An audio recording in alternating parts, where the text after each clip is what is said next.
JDS ಮಾಜಿ ಸಂಸದ ಪ್ರಜ್ವಲ್ ರೇವಣ್ಣ ಜಾಮೀನು ಅರ್ಜಿ ವಜಾಗೊಂಡಿದೆ. ಹೊಳೆನರಸೀಪುರ ಪೊಲೀಸ್ ಠಾಣೆಯಲ್ಲಿ ದಾಖಲಾಗಿರುವ ಅತ್ಯಾಚಾರ ಪ್ರಕರಣದಲ್ಲಿ ಬಂಧಿತನಾಗಿರುವ ಪ್ರಜ್ವಲ್ ರೇವಣ್ಣ ಜಾಮೀನಿಗಾಗಿ ಅರ್ಜಿ ಸಲ್ಲಿಸಿದ್ರು. ಆದರೆ ಬೆಂಗಳೂರಿನ ಜನಪ್ರತಿನಿಧಿಗಳ ವಿಶೇಷ ಕೋರ್ಟ್ ಜೂನ್ 26 ಪ್ರಜ್ವಲ್ ರೇವಣ್ಣ ಜಾಮೀನು ಅರ್ಜಿಯನ್ನ ವಜಾ ಮಾಡಿ ಆದೇಶವನ್ನ ಹೊರಡಿಸಿದೆ. ಹೊಳೆನರಸೀಪುರ ಪೊಲೀಸ್ ಠಾಣೆಯಲ್ಲಿ ದಾಖಲಾಗಿರುವ ಮೊದಲನೇ ಪ್ರಕರಣದಲ್ಲಿ ಪ್ರಜ್ವಲ್ ರೇವಣ್ಣ ಪರ ವಕೀಲರು ಜಾಮೀನಿಗಾಗಿ ಅರ್ಜಿ ಸಲ್ಲಿಸಿದ್ದು ಜಾಮೀನು ಆದೇಶವನ್ನ ಕಾಯ್ದಿರಿಸಿತ್ತು. ಆದರೆ ಇಂದು ವಿಶೇಷ ಕೋರ್ಟ್ ಜಡ್ಜ್ ಸಂತೋಷ್ ಗಜಾನನ ಭಟ್ ಅವರು ಪ್ರಜ್ವಲ್ ಜಾಮೀನು ಅರ್ಜಿಯನ್ನು ವಜಾ ಮಾಡಿ ಎಂದು ಆದೇಶವನ್ನ ಹೊರಡಿಸಿದ್ದಾರೆ. ಈ ಹಿನ್ನೆಲೆಯಲ್ಲಿ ಜಾಮೀನಿನ ನಿರೀಕ್ಷೆಯಲ್ಲಿದ್ದ ಪ್ರಜ್ವಲ್ ರೇವಣ್ಣಗೆ ನಿರಾಸೆಯಾಗಿದೆ. ಇನ್ನು ಜಾಮೀನಿಗಾಗಿ ಪ್ರಜ್ವಲ್ ಹೈಕೋರ್ಟ್ ಮೆಟ್ಟಿಲೇರಬೇಕಿದೆ. ಪರಪ್ಪನ ಅಗ್ರಹಾರ ಜೈಲಿನಲ್ಲಿದ್ದ ಪ್ರಜ್ವಲ್ನನ್ನ ಮೂರನೇ ಪ್ರಕರಣದಲ್ಲಿ ಎಸ್ಐಟಿ ಅಧಿಕಾರಿಗಳು ವಶಕ್ಕೆ ಪಡೆದುಕೊಂಡಿದ್ರು. ಇಂದು ಪ್ರಜ್ವಲ್ನನ್ನ ಹೊಳೆನರಸೀಪುರಕ್ಕೆ ಕರೆದೊಯ್ದು ಎಚ್ಡಿ ರೇವಣ್ಣ ನಿವಾಸದಲ್ಲಿ ಸ್ಥಳ ಮಹಜರು ಮಾಡಿದ್ರು. ಮಹಜರು ಮುಗಿಸಿದ ಎಸ್ಐಟಿ ಅಧಿಕಾರಿಗಳು ಪ್ರಜ್ವಲ್ನನ್ನ ಕರೆದುಕೊಂಡು ಬೆಂಗಳೂರಿನತ್ತ ಹೊರಟಿದ್ದಾರೆ. ಇಂದು ಲೋಕಸಭೆ ಸ್ಪೀಕರ್ ಆಗಿ ಎನ್ಡಿಎ ಅಭ್ಯರ್ಥಿ ಓಂ ಬಿರ್ಲಾ ಮರು ಆಯ್ಕೆಯಾಗಿದ್ದಾರೆ. ಇದಾದ ನಂತರ ಎನ್ಡಿಎ ಮತ್ತು ಇಂಡಿಯಾ ಬ್ಲಾಕ್ ನಾಯಕರ ನಡುವೆ ಪರಸ್ಪರ ನಗು ಮತ್ತು ಹಸ್ತಲಾಘವಗಳು ನಡೆದವು. ಇದಾದ ಬಳಿಕ ಮಾತನಾಡಿದ ಸ್ಪೀಕರ್ ಓಂ ಬಿರ್ಲಾ ತುರ್ತು ಪರಿಸ್ಥಿತಿಯನ್ನು ಕರಾಳ ದಿನಗಳು ಎಂದು ಪ್ರಸ್ತಾಪಿಸಿದ್ರು. ಇದಾದ ನಂತರ ಸದನದಲ್ಲಿ 2 ನಿಮಿಷಗಳ ಮೌನಕ್ಕೆ ಕರೆ ನೀಡಲಾಯಿತು. ಸ್ಪೀಕರ್ ಓಂ ಬಿರ್ಲಾ ಅವರು ತುರ್ತು ಪರಿಸ್ಥಿತಿಯನ್ನ ಕರಾಳ ಅವಧಿ ಎಂದು ಕರೆದಿದ್ದಕ್ಕೆ ವಿರೋಧ ಪಕ್ಷದವರು ಘೋಷಣೆಗಳನ್ನ ಕೂಗಿದ್ರು. ಸ್ಪೀಕರ್ ಓಂ ಬಿರ್ಲಾ ಅವರು ತುರ್ತು ಪರಿಸ್ಥಿತಿಯ ಸಂದರ್ಭದಲ್ಲಿ ಪ್ರಾಣ ಕಳೆದುಕೊಂಡ ನಾಗರಿಕರ ಸ್ಮರಣಾರ್ಥ 2 ನಿಮಿಷಗಳ ಮೌನ ಆಚರಿಸಲು ಕರೆ ನೀಡಿದ್ರು. 3 ಬಾರಿ ಸಂಸದರಾಗಿದ್ದ ಓಂ ಬಿರ್ಲಾ ಅವರು ಧ್ವನಿ ಮತದ ಮೂಲಕ ಮರು ಆಯ್ಕೆಯಾದ ನಂತರ ಲೋಕಸಭೆಯ ವಿರೋಧ ಪಕ್ಷದ ನಾಯಕ ರಾಹುಲ್ ಗಾಂಧಿ ಮುಂದೆ ಬಂದು ಓಂ ಬಿರ್ಲಾ ಅವರನ್ನ ಅಭಿನಂದಿಸಿದ್ರು. ರಾಹುಲ್ ಗಾಂಧಿ ಅವರು ಪ್ರಧಾನಿ ನರೇಂದ್ರ ಮೋದಿಯವರಿಗೂ ಕೂಡ ಹಸ್ತಲಾಘವ ಮಾಡಿದ್ರು. ನಂತರ ಇಬ್ಬರು ನಾಯಕರು ಸಂಸದೀಯ ವ್ಯವಹಾರಗಳ ಸಚಿವ ಕಿರಣ್ ರಿಜಿಜು ಅವರೊಂದಿಗೆ ಓಂ ಬಿರ್ಲಾ ಅವರನ್ನ ಸ್ಪೀಕರ್ ಕುರ್ಚಿಯತ್ತ ಕರೆದೊಯ್ದರು.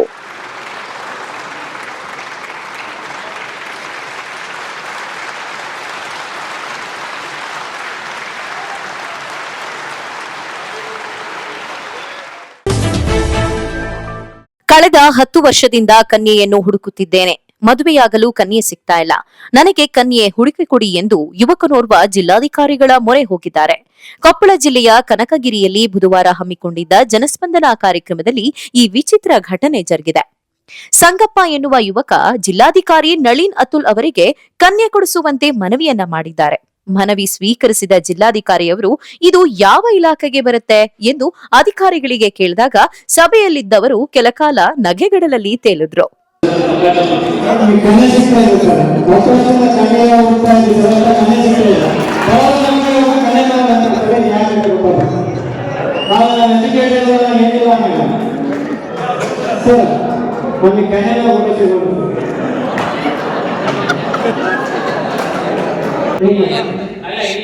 ಊರಲ್ಲಿ ಇರೋದು ಮುಖ್ಯಸ್ಥರಿಗೆ ನಾನು ನಮ್ಮಿಂದ ಮನವಿ ಮಾಡಿಕೊಡ್ತೇನೆ.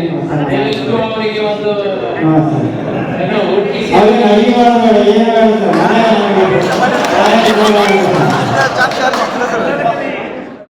ಮನವಿ ಬರೆದು ತಂದಿದ್ದ ಸಂಗಪ್ಪ ನನ್ನಂತೆ ಕನಕಗಿರಿಯಲ್ಲಿ 100 ಯುವಕರು ಮದುವೆಯಾಗದೆ ಕನ್ಯಾನ್ವೇಷಣೆಯಲ್ಲೇ 10 ವರ್ಷ ಕಳೆದವರಿದ್ದಾರೆ.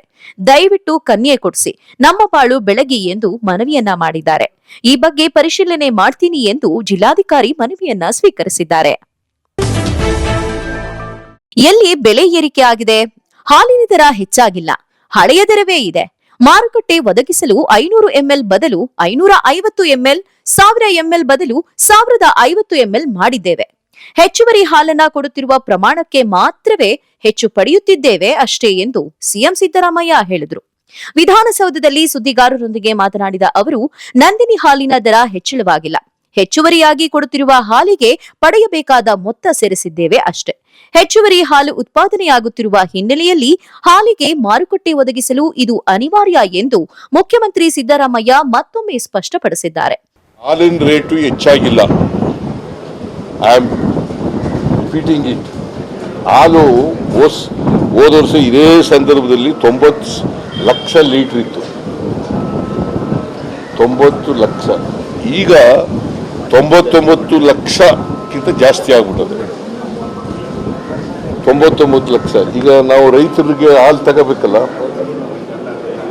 ಅವ್ರನ್ನ ಬೇಡ ಅಂತ ಹೇಳಕ್ಕಾಗಲ್ಲ. ಹಾಲು ಉತ್ಪಾದನೆ ಆಗಿದೆ, ಮಾರುಕಟ್ಟೆ ಮಾಡಬೇಕು. ಅದಕ್ಕೋಸ್ಕರ ಬಾಟ್ಲಲ್ಲಿ 500 ಅರ್ಧ ಲೀಟರ್ ಕೊಡ್ತಿದ್ವಲ್ಲ, ಅದಕ್ಕೆ 50 ಮಿಲಿ ಲೀಟರ್ ಜಾಸ್ತಿ ಮಾಡಿದ್ವಿ. ಕ್ವಾಂಟಿಟಿ ಜಾಸ್ತಿ ಆಗಿದೆ. ಆ ಕ್ವಾಂಟಿಟಿ ಎಷ್ಟು ಮಾಡಿದೀವಲ್ಲ, ಅದಕ್ಕೆ ಎಷ್ಟು ಬೆಲೆ ತಗುಲ್ತದೆ ಅದು ಬೆಲೆ ಮಾಡಿದೀವಿ. ಹೇಳೋದು ಅರ್ಥ ಆಯ್ತಾ? ಕ್ವಾಂಟಿಟಿ ಬೆಲೆ ಜಾಸ್ತಿ ಮಾಡಿದ್ರಿ. ಆ ಕ್ವಾಂಟಿಟಿ 50 ಮಿಲಿ ಲೀಟರ್ ಹೆಚ್ಚು ಮಾಡಿದೀವಲ್ಲ, ಅರ್ಧ ಲೀಟರ್ಗೆ ಮತ್ತೆ 1 ಲೀಟರ್ಗೆ ಅದಕ್ಕೆ ₹2.10 ಆಗುತ್ತೆ. ₹2.10 ಅದನ್ನ ₹2 ಮಾಡಿದೀವಿ. ಇನ್ನು ಬೆಲೆ ಎಲ್ಲಿ ಹೆಚ್ಚು ಮಾಡಿದೀವಿ? ಹೋಟೆಲ್ಗಳ ಕಾಫಿ, ಟೀ ದರ ಹೆಚ್ಚಿಸಲು ಸಾಧ್ಯ ಇಲ್ಲ.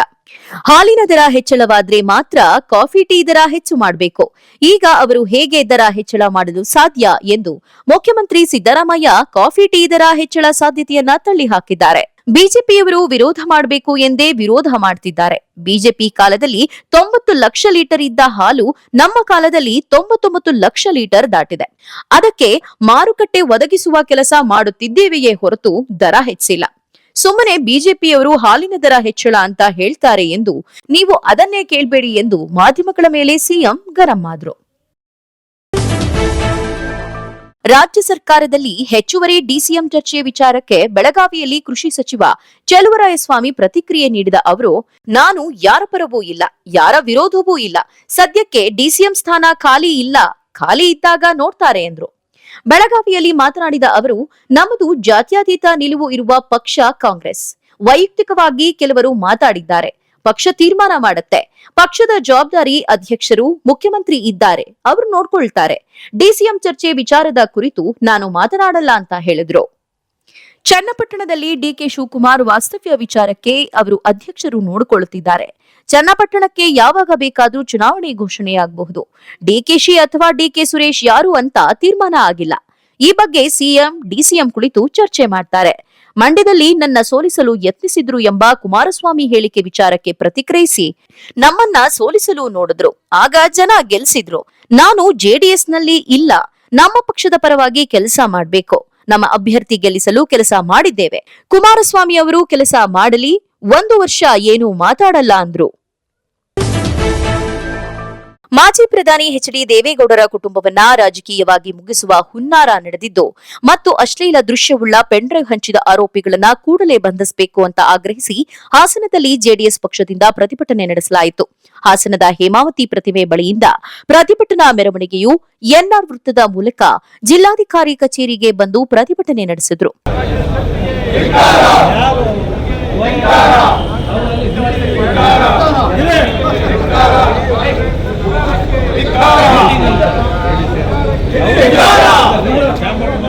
ಮಾಜಿ ಪ್ರಧಾನಿ ಎಚ್.ಡಿ. ದೇವೇಗೌಡರು 6 ದಶಕಗಳಿಗೂ ಹೆಚ್ಚು ಕಾಲ ಜಿಲ್ಲೆ, ರಾಜ್ಯ, ದೇಶದಲ್ಲಿ ಸಕ್ರಿಯ ರಾಜಕೀಯ ಮಾಡಿದ್ದಾರೆ.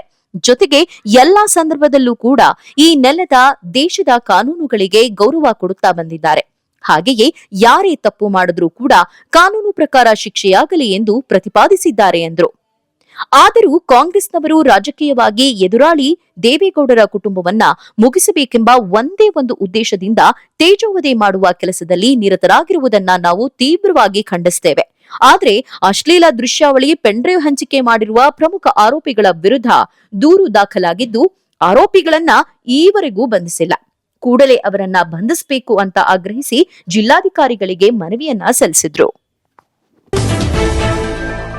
ಹೈದರಾಬಾದ್ ಲೋಕಸಭಾ ಕ್ಷೇತ್ರದ ಸಂಸದ ಅಸಾದುದ್ದೀನ್ ಓವೈಸಿ ಸಂಸತ್ತಿನಲ್ಲಿ ಪ್ರಮಾಣ ವಚನ ಸ್ವೀಕಾರದ ವೇಳೆ ಜೈ ಪ್ಯಾಲೆಸ್ಟೈನ್ ಎಂದು ಘೋಷಣೆ ಕೂಗಿದ ವಿವಾದದ ಬೆನ್ನಲ್ಲೇ ಸೂಕ್ತ ಕ್ರಮಕ್ಕೆ ಆಗ್ರಹಿಸಿ ರಾಷ್ಟ್ರಪತಿಗೆ ಬುಧವಾರ ದೂರು ಸಲ್ಲಿಕೆಯಾಗಿದೆ.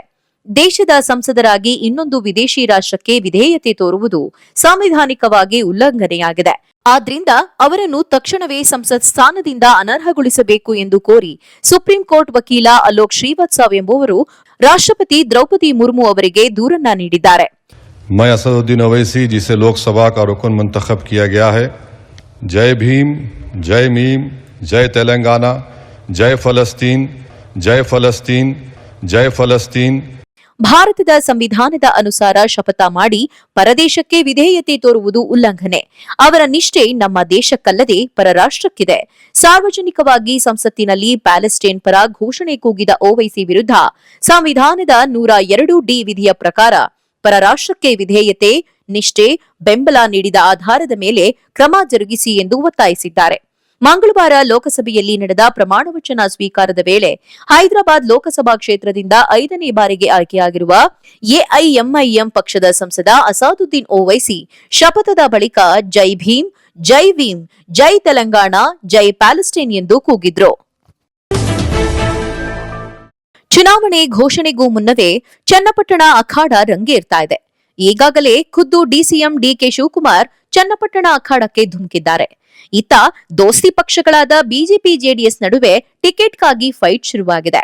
ಜೆಡಿಎಸ್ ಅಭ್ಯರ್ಥಿಯನ್ನು ಕಣಕ್ಕಿಳಿಸಬೇಕಾ ಅಥವಾ ಬಿಜೆಪಿ ಕ್ಯಾಂಡಿಡೇಟ್ ಹಾಕಬೇಕಾ ಎನ್ನುವ ಚರ್ಚೆಗಳು ನಡೆದಿವೆ. ಹೀಗಾಗಿ ಟಿಕೆಟ್ ಆಕಾಂಕ್ಷಿಯಾಗಿರುವ ಸಿಪಿ ಯೋಗೇಶ್ವರ್ ದೆಹಲಿಯಲ್ಲಿ ಬೀಡು ಬಿಟ್ಟಿದ್ದಾರೆ.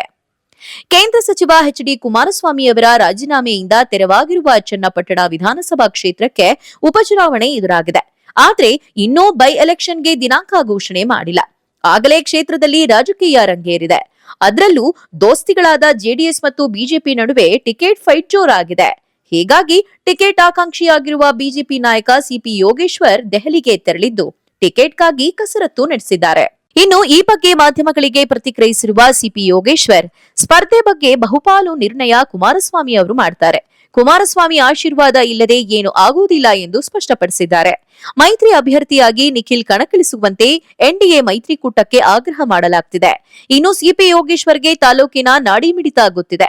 ಕಾಂಗ್ರೆಸ್ ಎದುರಿಸಲು ಸಿಪಿವೈ ಸಮರ್ಥ ಅಭ್ಯರ್ಥಿ ಎಂದು ಬೆಂಬಲಿಗರು ಹೇಳ್ತಾ ಇದ್ದಾರೆ. ಡಾಕ್ಟರ್ ಮಂಜುನಾಥ್ ಗೆಲುವಿಗೆ ಸಿಪಿ ಯೋಗೇಶ್ವರ್ ಹೋರಾಟ ನಡೆಸಿದ್ದು, ಉಪಚುನಾವಣೆ ಟಿಕೆಟ್ ನೀಡುವಂತೆ ಚನ್ನಪಟ್ಟಣ ತಾಲೂಕು ಬಿಜೆಪಿ ಘಟಕ ಒತ್ತಾಯ ಮಾಡುತ್ತಿದೆ. ಕೊನೆಗೆ ಯಾರಿಗೆ ಟಿಕೆಟ್ ಸಿಗುತ್ತೆ ಕಾದು ನೋಡಬೇಕಿದೆ. 125 ಹೆಚ್ಚು ಚಿತ್ರಗಳನ್ನು ಗುರುತಿಸುವ ಮೂಲಕ Nobel world record international book of ರೆಕಾರ್ಡ್ನಲ್ಲಿ 7 ತಿಂಗಳ ಆರ್ವಿ ಎಂಬ ಹೆಣ್ಣು ಮಗು ದಾಖಲೆ ಬರೆದಿದ್ದಾಳೆ. ಹಾಸನ ನಗರದ ಚನ್ನಪಟ್ಟಣದಲ್ಲಿ ವಾಸವಾಗಿರುವ ಮೂಡಿಗೆರೆ ಮೂಲದ ಯೋಧ ಭರತ್ ಮತ್ತು ಪತ್ನಿ ಸಿಕೆ ರಂಜಿತಾ ದಂಪತಿ ಪುತ್ರಿ ಆರ್ವಿ ಎಂಬ ಮಗಳು ಈಗ ನೊಬೆಲ್ ವರ್ಲ್ಡ್ ರೆಕಾರ್ಡ್ ಮಾಡಿದ್ದಾಳೆ.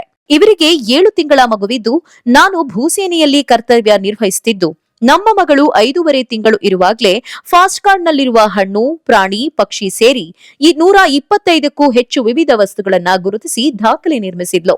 ಸೂಪರ್ ಟ್ಯಾಲೆಂಟೆಡ್ ಕಿಡ್ ಎಂಬ ಬಿರುದು ಪಡೆದುಕೊಂಡಿದ್ದಾಳೆ ಎಂದ್ರು. ಇವಳು ಆರ್ವಿ ಅಂತ 5.5 ಮಂತ್ಸ್ಗೆ ನೊಬೆಲ್ ವರ್ಲ್ಡ್ ರೆಕಾರ್ಡ್ ಹಾಗೆ ಇಂಟರ್ನ್ಯಾಷನಲ್ ಬುಕ್ ಆಫ್ ರೆಕಾರ್ಡ್ಸ್ ಇಂದ 1 ಮಿನಿಟ್ಗೆ 8 ಫ್ರೂಟ್ಸ್ ನ ಐಡೆಂಟಿಫೈ ಮಾಡ್ತಾಳೆ ಅಂತ ವರ್ಲ್ಡ್ ರೆಕಾರ್ಡ್ ಆಗಿದೆ. ಹಾಗೆ ಇಂಟರ್ನ್ಯಾಷನಲ್ ಬುಕ್ ಆಫ್ ರೆಕಾರ್ಡ್ಸ್ ಇಂದ ಸೂಪರ್ ಟ್ಯಾಲೆಂಟೆಡ್ ಕಿಡ್ ಅಂತ ಅವಾರ್ಡ್ ಸಿಕ್ಕಿದೆ. 125 ಅಬೋವ್ ಫ್ಲಾಶ್ ಕಾರ್ಡ್ಸ್ ನ ಐಡೆಂಟಿಫೈ ಮಾಡಿದ್ಲು 5 ಮಂತ್ಸ್ಗೆ.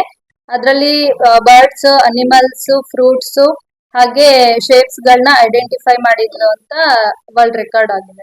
ಆರ್ವಿಗೆ ಪ್ರಸ್ತುತ 7 ತಿಂಗಳಾಗಿದ್ದು, 5 ತಿಂಗಳು ಇರುವಾಗಲೇ ಅವಳ ಎದುರು ಫಾಸ್ಟ್ ಕಾರ್ಡ್ಗಳನ್ನ ಹಿಡಿದು ಇವುಗಳಲ್ಲಿ ನಿರ್ದಿಷ್ಟ ವಸ್ತುಗಳನ್ನ ಗುರುತಿಸುವಂತೆ ಹೇಳಿದ್ರೆ ಕೈಬೆರಳಿನಲ್ಲಿ ತೋರಿಸುವ ಮೂಲಕ ಗುರುತು ಮಾಡ್ತಿದ್ಲು. ಪ್ರತಿಭೆಯನ್ನು ಗುರುತಿಸಿ ವಿಡಿಯೋ ಮಾಡಿ ಕಳುಹಿಸಿದ್ದು ಅವಳಿಗೆ Nobel world record international book of record ಸಿಕ್ಕಿದೆ. ಈಕೆಯ ಸಾಧನೆ ಬಗ್ಗೆ ಈಗಾಗಲೇ ವೈದ್ಯರು ಕೂಡ ಮೆಚ್ಚುಗೆ ವ್ಯಕ್ತಪಡಿಸಿದ್ದಾರೆ ಎಂದು ಹೇಳಿದರು.